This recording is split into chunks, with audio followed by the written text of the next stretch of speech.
Okay तो दोस्तों one piece का चैप्टर 1111 आया है और वो से मैंने पढ़ लिया है एंड बहुत ही मजा आया वो चैप्टर पढ़ के। कुछ स्पेशली यहाँ पर लूफी के पावर्स के बारे में एक बहुत ही फैसिनेटिंग चीज लगी जो कि मैं आपके साथ शेयर करने वाला हूँ अभी अभी। तो इस वीडियो में हम उसी चीज पर डिस्कस करेंगे, उसकी जो गियर 5 वाली जो पावर्स है ना उसके बारे में हम डिटेल में चर्चा करेंगे इस वीडियो में, क्योंकि सिर्फ अभी तक सिर्फ स्पेकुलेट ही किया जा रहा था कि लूफी की गियर 5 की एक्चुअली में पावर्स क्या है, मतलब कि वो सराउंडिंग्स को अपने हिसाब से बदल सकता है, पर वो एग्जैक्टली क्या है ये हम देखेंगे। एंड इस चैप्टर में सॉर्ट ऑफ एक कंफर्मेशन हो गया कि लूफी की एग्जैक्टली पावर्स क्या है एंड उसके गियर 5 की एबिलिटीज भी क्या है। एंड बिलीव मी लूफी की गियर 5 की जो इमेजिनेशन वाली जो पावर्स है ना वो बहुत ही क्रेजी पावर्स है एंड बहुत ही ओवर पावर्ड है। आपको जरा सा भी अंदाजा नहीं कि लूफी की वो इमेजिनेशन वाली पावर्स है ना वो कितनी ब्रोकन पावर्स है पूरे के पूरे वन पीस वर्ल्ड में। तो हमें लेटेस्ट चैप्टर 11 में ये पता चला कि लूफी अपने मन से कुछ चीजों को भी क्रिएट कर सकता है।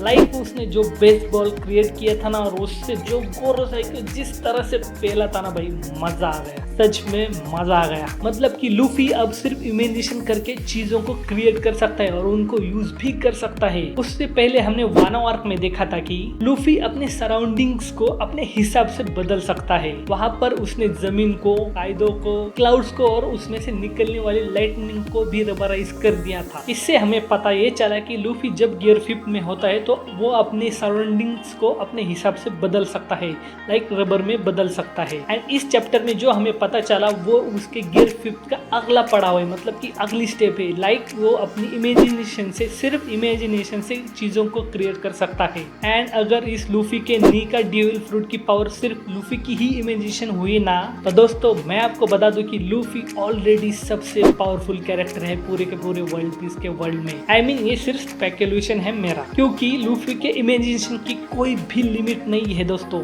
आई मीन लूफी कितने फ्री नेचर का है ये तो आपको पता ही है। ये चीज लूफी की हमने पूरी के पूरे सीरीज में हमने देखी है, एक्सपीरियंस की है। वो इतना फ्री है कि वो कुछ भी सोच सकता है और वो रियलिटी में हो जाएगा। एंड लूफी अगले पल क्या सोचेगा ये तो कोई भी प्रेडिक्ट नहीं कर सकता। तो इट्स लाइक कि आप गियर 5 में लूफी से फाइट कर रहे हो एंड उसका अगला मूव आपको पता ही नहीं होगा कि क्या होगा, वो क्या चीज क्रिएट करेगा और किससे आपको पेलेगा, वो आप प्रेडिक्ट भी नहीं कर सकते। आप सोच ही नहीं सकते कि वो अगले पल क्या करने वाला है। That's the power of imagination, goofiness of Luffy. And it's obvious कि लूफी का ड्रीम भी दुनिया का सबसे ज्यादा फ्री इंसान बनना है, जो कि वो किंग ऑफ द पायरेट्स बन के होगा। इन सारी चीजों से हमें पता चलता है कि लूफी की पावर्स एग्जैक्टली क्या है, किस तरह से वर्क करती है। अब बस यही चीज है कि ओडा जी का जितना मन होगा ना उतना क्रेजी तरह से हम लूफी के पावर्स को देखेंगे। एंड और एक चीज मुझे यहाँ पर डिस्कस करनी है। मैंने देखा है कि लूफी के इस पावर्स के बारे में, मतलब कि वो जो भी गुफीनेस है ना लूफी का, कुछ लोगों को पसंद नहीं आ रहा। अगर वो एल्डर से फाइट कर रहा है तो वो एकदम सीरियस ही होना चाहिए, ऐसा कुछ लोगों का कहना है। आई मीन सच में रियली मैं तो कहूंगा कि आपने इतने 1000+ ज्यादा एपिसोड्स देखे हैं, इतने सारे चैप्टर्स पढ़े वन पीस के,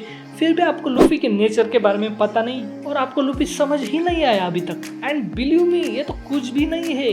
वन पीस के एंड में जब आप लूफी की एंड वाली जो फाइट देखोगे ना, शायद यूमो के साथ होने वाली है, उस फाइट का गुफीनेस देखना, तब समझ में आएगा कि आपको गुफीनेस होता क्या है लूफी का। तब तक समझ में नहीं आएगा, फिर जाकर आपको समझ आएगी कि लूफी की पावर्स एक्चुअली में थी क्या। उसकी पावर्स ऐसी ही रहने वाली है, वो गियर 5 में ऐसा ही बिहेव करने वाला है। हाँ शायद कुछ जगह सीरियस हो सकता है। एंड उसकी इमेजिनेशन वाली जो गियर 5 की जो पावर्स है ना वो जितनी ज्यादा एक्सप्लोर होंगे ना उतना ज्यादा हमें समझ आएगा कि लूफी की पावर्स के बारे में, कि वो वर्क कैसे करती है। एंड गियर 5 में लूफी इतना हंसता क्यों रहता है, इतना गुफी क्यों होता है। ओके तो फिलहाल इतना ही। अगर आपको ये वीडियो पसंद आया तो आपके दोस्तों के साथ शेयर कीजिए, इस वीडियो को लाइक कीजिए और अपने इस चैनल को सब्सक्राइब भी कीजिए। Thank you, bye bye.